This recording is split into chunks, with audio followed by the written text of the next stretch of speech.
Non pensereste mai, vero, che il regista di questo film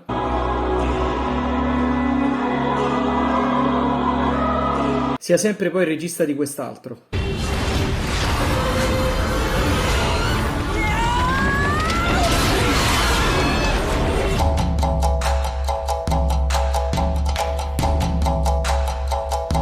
Ciao ragazzi, bentornati sul mio canale Makotov.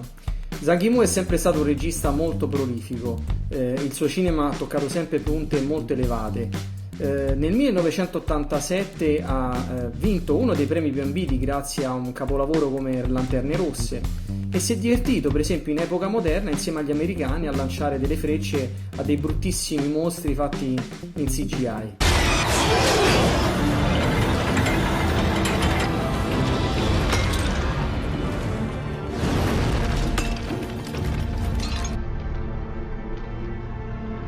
La sua trilogia Wuxia, composta da Hiro, La foresta dei pugnali volanti e La città proibita, è sempre stata considerata dai molti, soprattutto da Tarantino per quanto riguarda Hiro in particolare.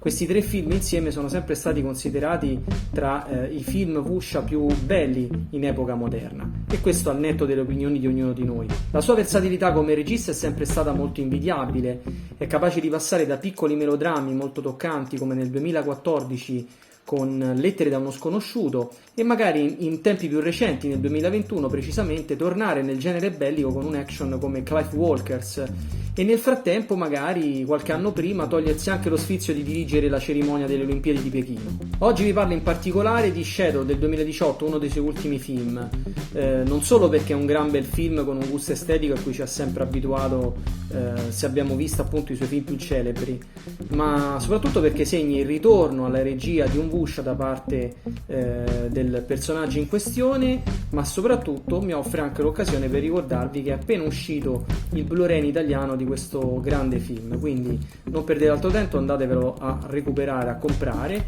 e insomma, se avete ancora diciamo delle remore continuate a guardare il video perché ve ne parlo un po'.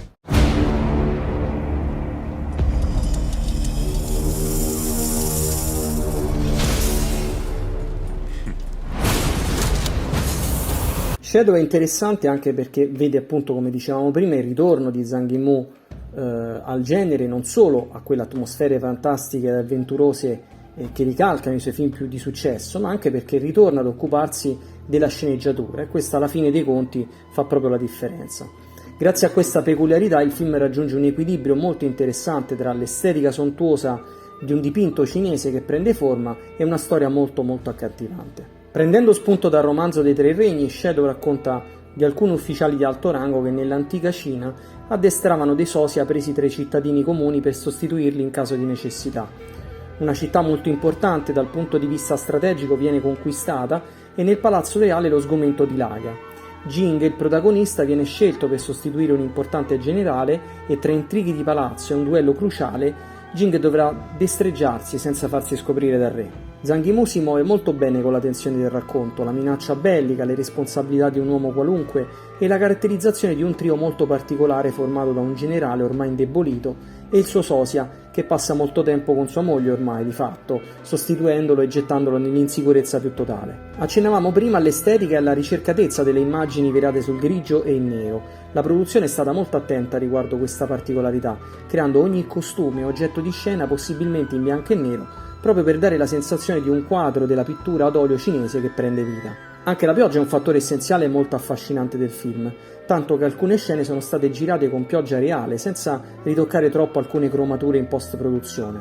Le scene d'azione sono logicamente la ciliegina sulla torta, ed è incredibile come un regista che sa ritrarre così bene le storie più piccole e minimaliste riesca ad avere una mano così energica e al contempo elegante nelle scene di massa. Chiaramente l'assedio e lo scontro con gli ombrelli intrecciati di lame taglienti e che vedete anche nella locandina sono il punto di riferimento tra le varie sequenze action che troverete. La bravura nel dosare l'azione in un crescendo senza sbavature è ineccepibile. Qui non si vola come in Hiro, ma si rimane a terra letteralmente, dove ogni schiocco di lama, ogni freccia, ogni goccia di pioggia ha un suono unico e incredibile. Come avete visto, Shadow è un film molto epico ed emozionante, quindi non può mancare sicuramente nella vostra collezione, soprattutto perché segna il ritorno alla regia di un Wuxia da parte del nostro amatissimo Zhang Yimou.